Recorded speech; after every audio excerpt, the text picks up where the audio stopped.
more to this than meets the eye. Why does it always seemingly soothe the puppet? Why doesn't it work on the other animatronics? And who even put it there to begin with? This box holds the secret to unlocking the truth on Charlotte, Emily, and the puppet, and we're going to expose that truth in today's video, because that music box can be found on camera 11 in FNAF 2. And the music box is a vital in-game mechanic, responsible for keeping the puppet at bay. And as the night progresses, that music box winds down. And if the player does not wind it back up in time, the puppet activates and will proceed to kill the player, and the puppet's attack cannot be stopped. And that is where our first question comes into play, my friends. Why, if the puppet is more away, like it says in the games, does she attack the player? Well, in fact, there's a simple explanation for this. In Ultimate Custom Night, Charlotte actually says, "I'm not afraid of you, not anymore, but you need to stay out of my way." I recognize you, but I'm not afraid of you. Not anymore.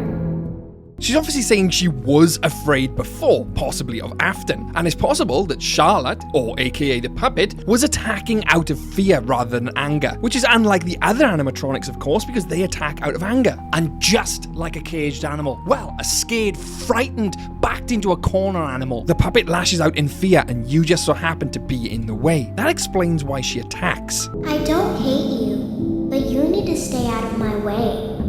But why does the music box stop it from attacking? Why doesn't it work on the other animatronics? Well, the melody of the music box was actually sampled from a Fisher-Price teaching clock toy from the 60s. And the melody comes from a song from the year 1876. And this is where it gets interesting, because it's called The Grandfather's Clock by Henry Work. Henry happens to also be the name of Charlie the puppet's father. Coincidence in FNAF? I think not, my friends. Now, we know when the music box plays, it stops Charlie from attacking. But why doesn't it stop the other animatronics? And the phone guy himself actually says this on night 1. There's a music box over by the prize counter, and it's rigged to be wound up remotely. It doesn't seem to affect all of the animatronics, but it does affect one of them. While thinking about it logically, there's only one explanation, really. The other animatronics didn't have the AI programming to react to that music box, or the souls inside of them didn't have any sentimental value to that song, stopping them from attacking. They're the only two explanations, to which then it narrows it down to the reasons why the music actually stops the puppet. Either A, AI programming comes into play, just like the other animatronics. When 6 AM comes about, the AI programming reactivates, and the AI programming takes over the animatronics, not the souls. That kind of happens in the books as well. That then explains that throughout the day, the animatronics don't attack any guests because they follow in their AI programming. When the animatronic doesn't have any AI programming to follow, the souls then take over. The same thing could be happening with the puppet. The AI is programmed to stay in his box when the music plays, and when the music stops, it comes out and the soul takes over. Now, at this stage, I believe that to be partially correct, but there's another element to this as well, and I touched on it earlier with the composer of the song, a man named Henry. Now, like I said earlier, the puppet's father is also named Henry. So is it possible then that the music box was used by Henry to soothe Charlie when she was alive, to potentially put her to sleep, to calm her? So when the puppet hears this music play, it reminds her of her father, a better time, so it calms her, soothes her. She doesn't lash out, she's not scared anymore. Combine that with the AI programming of the puppet box, and you have one complete package. She feels safe in that box and will not lash out at the player. So at this point, you probably think it's open and shut, we're done. Well, we couldn't be far from the truth, because who actually put it in the prize counter to begin with, linked it up to the office so that it could be remotely activated, and knew it would keep the puppet at bay. And further to this, how it then appears in Lefty. But let's take it one step at a time. Let's figure out who put it in the prize counter to begin with. And logically, it can only be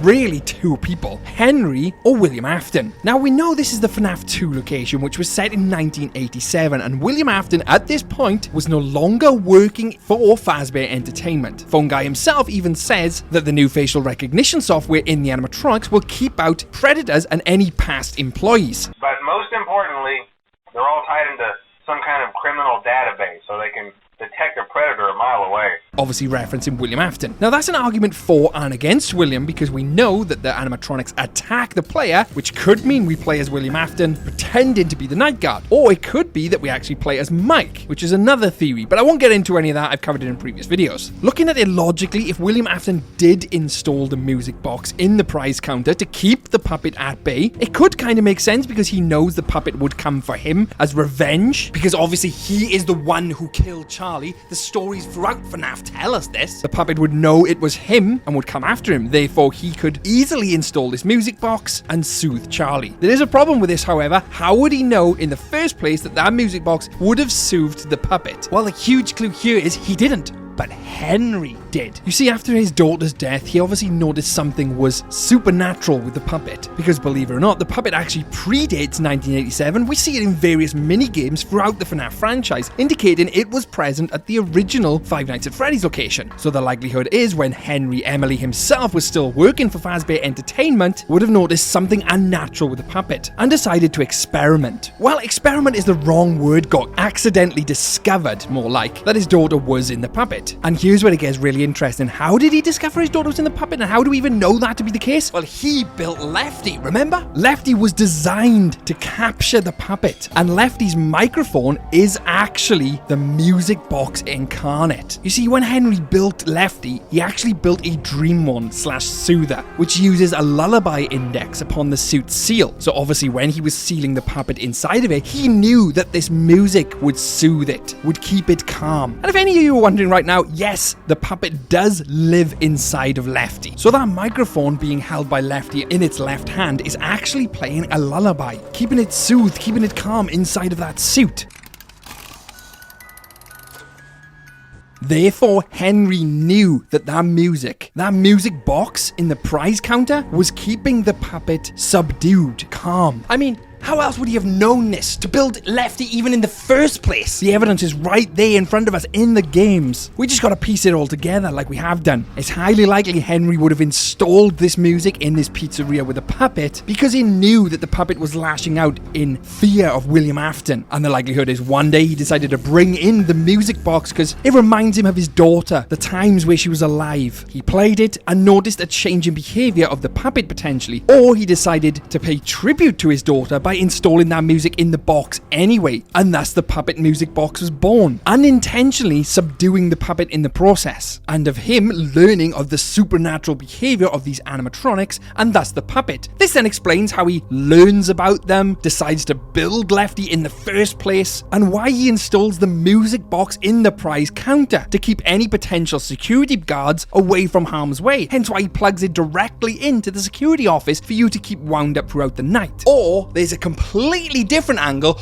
on this entire thing. Remember I was talking about William Afton earlier on, how he was potentially in FNAF 2? Well, we know William Afton was experimenting with Remnant, he killed the kids, right? He even killed Charlie himself. And if we did play as William Afton throughout FNAF 2, that would explain why the FNAF 2 animatronics are attacking the player, because obviously they have facial recognition, they recognize you as William Afton. The puppet also recognizes you as his killer, but William, being smart, potentially would have known that that music would have soothed it from the original location. So as William was snooping around the FNAF 2 pizzeria, he installs the music box, stops the puppet from attacking him, and would only have to deal with other killer animatronics. But that's just a theory, and that could be true, but it doesn't hold nowhere near the same amount of weight or evidence as the one that Henry had built the music box. But I'm so interested to hear your thoughts and theories on this. Or could it just simply be that someone's come in, turned off her music, and she's just mega pissed about the entire thing? I mean, could you imagine having your favorite song blasting and your parents come in and turn it off, or someone telling you to turn it down? You'd be pretty annoyed, right? Anyway, if you enjoyed this, hit the like button and subscribe